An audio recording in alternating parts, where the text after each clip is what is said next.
It's Monday, and that so happens to be the day that I like to talk about monsters. Hello, everybody. I'm Jeff Arbuckle, and this is Monster Mondays presented to you by Film Seizure.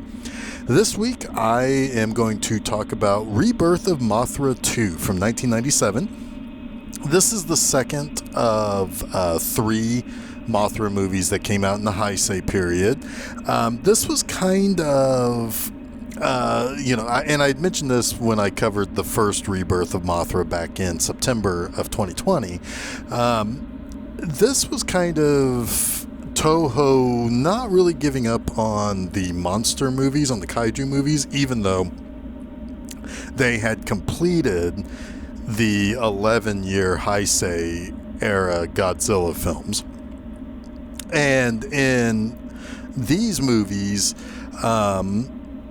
this is kind of an attempt for Toho to kind of go more for an all-ages audience. A lot of the Godzilla movies during the Heisei period are relatively dark. Godzilla's a villain again. He is defeating the other monsters that are a little bit more heroic, like Mothra, for example. So it's it's really kind of an attempt to have modern day sensibilities, but still kind of capture some of that spirit of the Toho monster movies of the 60s and 70s, where there's a heroic kind of angle to a lot of the creatures, but without going full on kind of goofy with the idea of like the monsters really having an over the top persona or something like that. But the first Rebirth of Mothra was actually directed by somebody else. That movie was directed by Okihiro Yaneda. This one, the second one, was actually done by Kunio Miyayoshi, and it's there is a difference between the two, even though I think it does kind of have the same feel. The first one dealt with the three sisters, Laura, Mal, and then the evil sister, Belvira. Mal and Laura are the kind of the twin fairies, if you will, of, the keepers of Mothra. Belvira was wanting to basically wipe out humanity by releasing a three-headed dragon creature very similar to Godzilla's Ghidorah called Ghidorah. Basically, Mothra was getting older, gave birth to a new Mothra, who was actually, as the first time that I'm aware of, and maybe the only time, but I'm not entirely sure, but this is a son, a male Mothra. I always think of Mothra as a female character, but that's, that's neither here nor there really for the story. It's not like it really matters that much, but this Mothra that was born in the first movie, that is the hero of this second movie, is best known as Leo Mothra. And there was a family element in there where there was a father who was kind of part of an excavation who uncovered the thing that basically could release Ghidorah. There's a little bit of a situation with the two kids of that guy and his wife, and basically how they all it all kind of culminates in this idea of maybe people shouldn't be messing about with nature and all of that. There's definitely this kind of sense of reverence for Earth and for history and all of that, and it kind of plays through in this movie. One side note, this is not only is this the next to last movie in the Heisei era for the Toho kaiju movies, but this is also kind of an end of an era in a different way. There is a special effects director who is named Koichi Kawakita. He was responsible for directing the special effects for all of the Godzilla Heisei films except for Return of Godzilla in 1984. But he did Biollante and all of the other ones up through Godzilla vs. Destoroyah and Rebirth of Mothra and Rebirth of Mothra II. This was the last time he did special effects. Even though he didn't pass away until around 2014 or so, he had pretty much was out of the movie business around this time. He did have an uncredited role in Godzilla, Mothra, and King Ghidorah Giant Monsters All Out Attack in 2001. But other than that, he was not acting. He was not doing special effects anymore.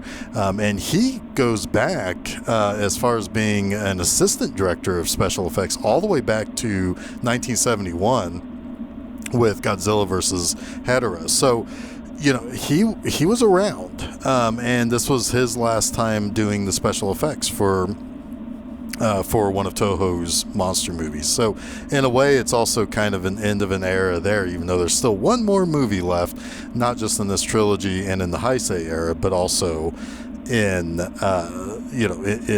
in terms of the Toho monster movies of this time. So this movie basically opens up with Laura and Maul now just kind of basically keeping after Leo Mothra, and he's flying around just kind of having a good old time with this. But soon it gets dark and cloudy and ominous, and the two good sisters are really realizing that something is stirring. At the same time, there's some fishermen that are lamenting about how much trash there is in the ocean, and all of a sudden they're attacked by these poisonous starfish-like creatures that are called the Barum. Now, the Barum are kind of interesting. They basically just look like starfish, but they got a little bit of extra stuff on top of them. But they essentially kind of spit what appears to be acid. It looks like they're burning a guy's face off. Then there's another mysterious creature that also soon makes itself known, and it's called a Gorgo, and it's kind of like this little fuzzy little guy. And there's these other two fishermen who are just kind of stupid guys. They're always looking for get rich quick schemes and stuff like that. They want to go. They're the first ones who saw Gorgo, and now they want to go and find him and become rich and famous from that. Well, that is kind of Belvira's way of getting involved, and she's able to kind of. It's implied that she's kind of controlling their minds, but I don't think it's all that well explained. But she basically uses them to chase after Gorgo, while at the same time, a little girl that's local to this island has befriended Gorgo, and her and two of her classmates are trying to figure out how to. With the help of Maul and Laura and Fairy, the little version of Mothra that the two fairies fly around on, they're going to help take Gorgo back to this ancient city that had disappeared several millennia ago. It's a little bit kind of like a Japanese version of Atlantis. Instead of it sinking someplace in the Atlantic, this really advanced city sunk in the Pacific Ocean. So they are once they kind of get near this underwater temple that presents itself kind of like a Mayan pyramid, another creature makes its first appearance, and that is Daggera. Daggera is kind of like this sea creature, dragon-like thing. I've got more to say about him later, but he's the one who produces these the Barum that go out and attack other people, and that feeds on garbage in the ocean and pollution and stuff like that. Well, so when basically Gorgo is from this ancient civilization that was sunk to the bottom of the sea in the Pacific, and was never heard from again due to, I think, an earthquake, I think they say is basically what. But they were also aware of Dagora. And so Gorgo is kind of both trying to fulfill a prophecy, because whenever he makes himself appear or known to the world, that means that this underwater city is going to be found, plus it's a way to get rid of Dagora.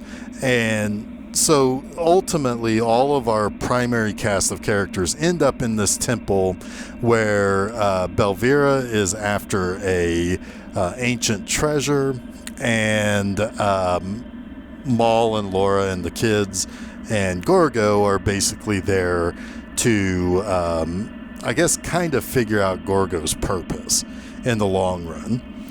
Well, when Dagora basically attacks this temple, Maul and Laura call for Mothra to come and defend the temple. Well, it's pretty much a knockdown, drag-out fight between the two monsters, but Dagora eventually gets the upper hand by injuring Mothra, by biting him, and then taking the battle underwater, where Dagora is going to be more effective, and Mothra is not going to be as effective and not going to be able to protect himself like he normally can.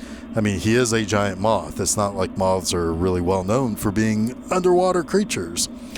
Long story short, and there's a lot of battle scenes and a lot of just kind of adventurous little scenes of almost nonstop action in this. What ends up happening is that everybody gets trapped in this certain portion of the temple. And as Mothra is getting covered with Barum and is basically having its power sucked from him, and he's slowly dying, the kids discover that that the real treasure of this ancient civilization, the thing that the two dummy fishermen and Belvira are after, is actually Gorgo himself. And they're told this by kind of like a sentient hologram of the princess of this lost civilization. And she basically tells them that, yeah, it's Gorgo that's the actual treasure. I gave him a heart, or I gave the treasure a heart, and that's how they figure out, oh, it's Gorgo. And that Gorgo wants to help Mothra protect the Earth. And they have to hurry up while the temple is basically shutting itself down because it's being so heavily attacked by Dagora. You've got to get out there. You've got to go find Mothra, and Gorgo will know how to help Mothra defeat this other monster. So when they get out, the little fluffy Gorgo guy ends up exploding. And yeah, these movies are bonkers, by the way. These 90s Mothra movies are so crazy, but I got stuff to say about that when I get to my 3 likes. But he explodes, and Mothra absorbs him and transforms into what's called Rainbow Mothra. Now, this is kind of a power-up, if you will. And at this point in time, he's got all sorts of new powers. One, at least for now, he is completely and totally impervious to Dagora's attacks. He can, when Dagora tries to retreat underwater, he's able to transform himself into a fish-like Mothra, a fishy Mothra, and go underwater. He's also able to split himself up into thousands of little tiny Mothras to destroy all of the Barum, and thus, without the Barum, being able to go out and collect energy for Dagora ends up dying. Well, when Mothra recombines into his Mothra self, he's able to lift Dagora up, toss him on top of the lost temple, and everything goes boom and explodes. And the kids are sad that their little fuzzy friend Gorgo is gone, but they understand from the voice of that princess of the lost civilization that they are indeed the future of the Earth and what will lead Earth forward into the next generation. So, real quick before I get to my 3 likes, I know a lot of what I said is probably like, this sounds insane. How is this a movie? It's actually kind of interesting, but one thing I kept thinking about as I was watching this movie, if you've ever played make-believe with kids, whether you are a kid or you're a parent or you played with like a little brother or something, and you always think that you've won whatever game it is that you're playing, and then all of a sudden the kid's like, nuh-uh, now I can do this, and they win the game like magically. That's kind of how this movie plays out. It's like, oh, Mothra is now all supercharged, but he can't go underwater. Nuh-uh, he can now turn himself into a fish and chase after the underwater monster by transforming into a fish. That's the kind of rules that these movies play with, which leads me to my first of my 3 likes that I like about this movie, and that's the tone of this movie.